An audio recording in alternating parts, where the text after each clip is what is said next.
नमस्कार दोस्तों, आपका इस वीडियो में स्वागत है।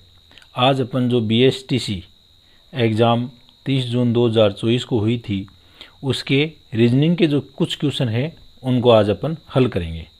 तो पहला जो क्वेश्चन है वो है, यदि एक निश्चित कूट भाषा NAME को MZLD लिखा जाता है तो उस भाषा में PEON को कैसे कूटबद्ध किया जाएगा। तो दोस्तों, ऐसे जो क्वेश्चन होते हैं उनको हल करने के लिए अपन को क्या करना होता है, जैसे सबसे पहले इनको लिखो आप, नेम NAME, इसको लिखा गया है MZLD। अब इनको अंग्रेजी वर्णमाला में इनके नंबर हैं, उनके अनुसार अपन नंबरिंग करते हैं। तो N है वो आता है 13 नंबर पर, N कितने पर आता है 13 पर। और A, तो M आ गया, M है ये आ गया नेम। N है तो N आता है 14 पर, N 14 पर आता है। A 1 पर आता है। M कितने पर आ गया 13 पर आ गया। और E है ये आ गया 5 पर।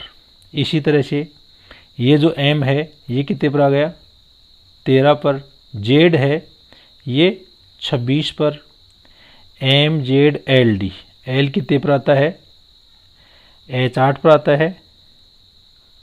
J 10, KL, L आ गया 12 पर और D आ गया 4 पर।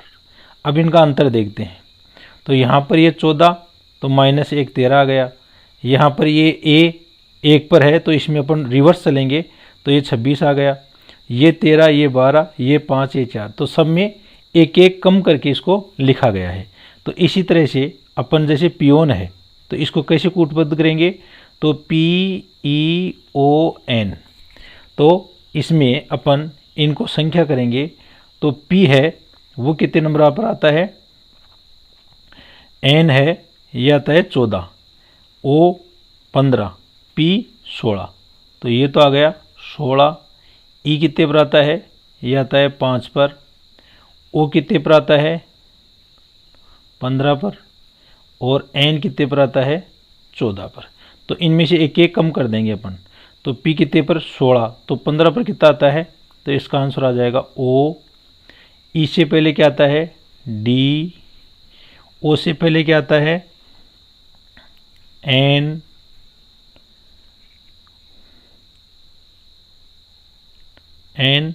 और N से पहले क्या आता है M, तो ODNM। तो इनमें अपन विकल्प देखेंगे ODNM, कौन से में उत्तर ODNM, तो इसका आंसर 1 आ जाएगा दोस्तों। तो ये आंसर इसका 1 आ गया। दोस्तों, अगला क्वेश्चन है अपना रीजनिंग का, आरती की माँ वरुण की बहन की बेटी है, वरुण की माँ आरती की माँ से कैसे संबंधित है। तो ये जो पीडी का जो एकांतरण है या हेरारकी है, ऐसे जो क्वेश्चन आते हैं उनमें पीडी में जो ऊपर है या एज में जो ऊपर है उसको अपन ऊपर लिखते हैं और नीचे वाले को नीचे लिखते हैं। तो इसका हल कैसे करेंगे अपन, आरती की माँ, तो ये आ गई अपनी आरती, ये आरती, और ये आरती की माँ इससे ऊपर आ जाएगी। आरती की माँ वरुण की बहन की बेटी है, तो ये वरुण, और वरुण की यहाँ पर आ गई ये बहन, तो ये बहन की बेटी आ गई। वरुण की माँ, तो वरुण की माँ होगी, वरुण की बहन भी हो गई। तो इसकी जो माँ है वरुण की माँ आरती की माँ से कैसे संबंधित है, तो आरती की माँ तो ये आ गई और वरुण की माँ ये आ गई।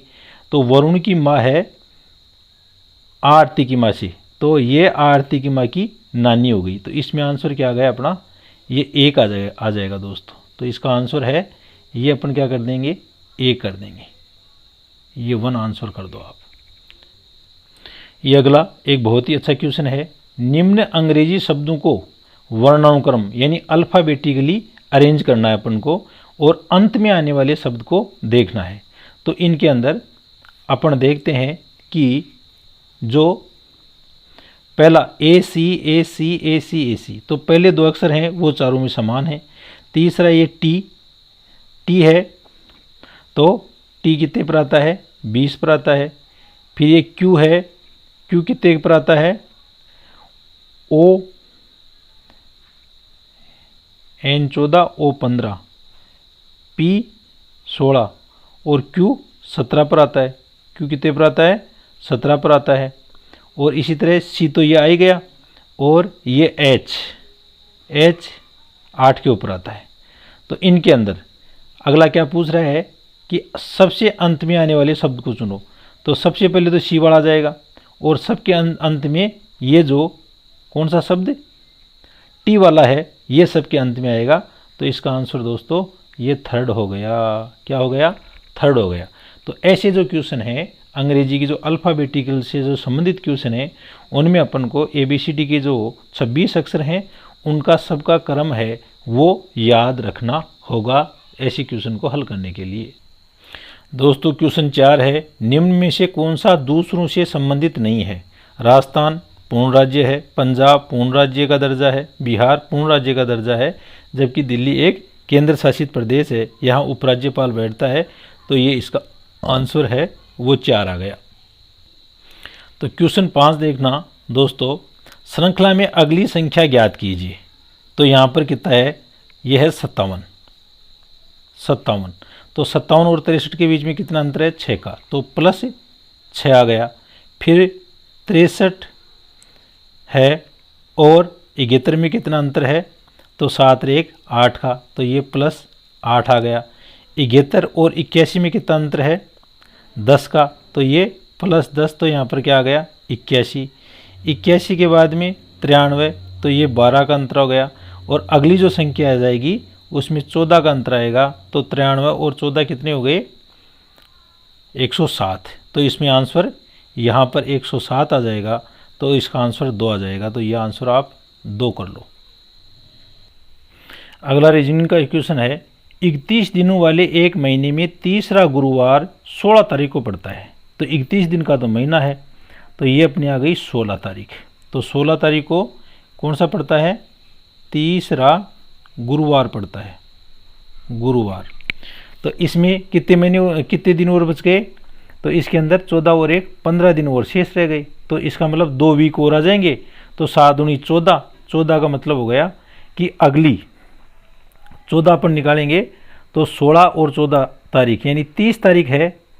30 तारीख को फिर तीसरा चौथा 5वां गुरुवार आ जाएगा। 5वां गुरुवार है वो 30 तारीख को आ जाएगा और 31 तारीख को क्या आ जाएगा, 5वां शुक्रवार। तो इसमें आंसर 5वां शुक्रवार आ जाएगा।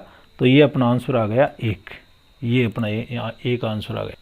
इसी तरह का अगला क्वेश्चन है दोस्तों, वही एज कौन बड़ा कौन छोटा। तो उसमें मैंने आपको बताया था कि जो बड़ा है उम्र में उसको ऊपर लिखेंगे और छोटे को नीचा लिखेंगे। गीता सीता से बड़ी है, तो सीता छोटी है और गीता, तो यहाँ पर लिख दो आप, ये सीता और ये गीता आ गई। शीला गीता से बड़ी है, ये गीता है, इससे बड़ी कौन आ गई, ये शीला आ गई साहब। मालती शीला और सीता से बड़ी है, ये शीला और ये सीता, इन दोनों से बड़ी है मालती, तो इसके ऊपर मालती को लिख दो। इन सभी में सबसे बड़ी कौन है, तो सबसे बड़ी कौन आ गई, मालती आ गई। तो इसका आंसर क्या आ गया, 1 आ गया। तो अगला क्वेश्चन दोस्तों रीजनिंग का एक बेहतरीन क्वेश्चन है, कौन सा शब्द दूसरों से संबंधित नहीं है। इंच है तो ये अपन लंबाई लेंथ के लिए इसको नापने के लिए काम करते हैं। सेंटीमीटर है, ये भी लंबाई नापी जाती है, गज से भी लंबाई नापी जाती है, लेकिन औंस है, इससे भार मापा जाता है। तो ये इसका आंसर 2 आ गया, ये इन सभी से भिन्न है।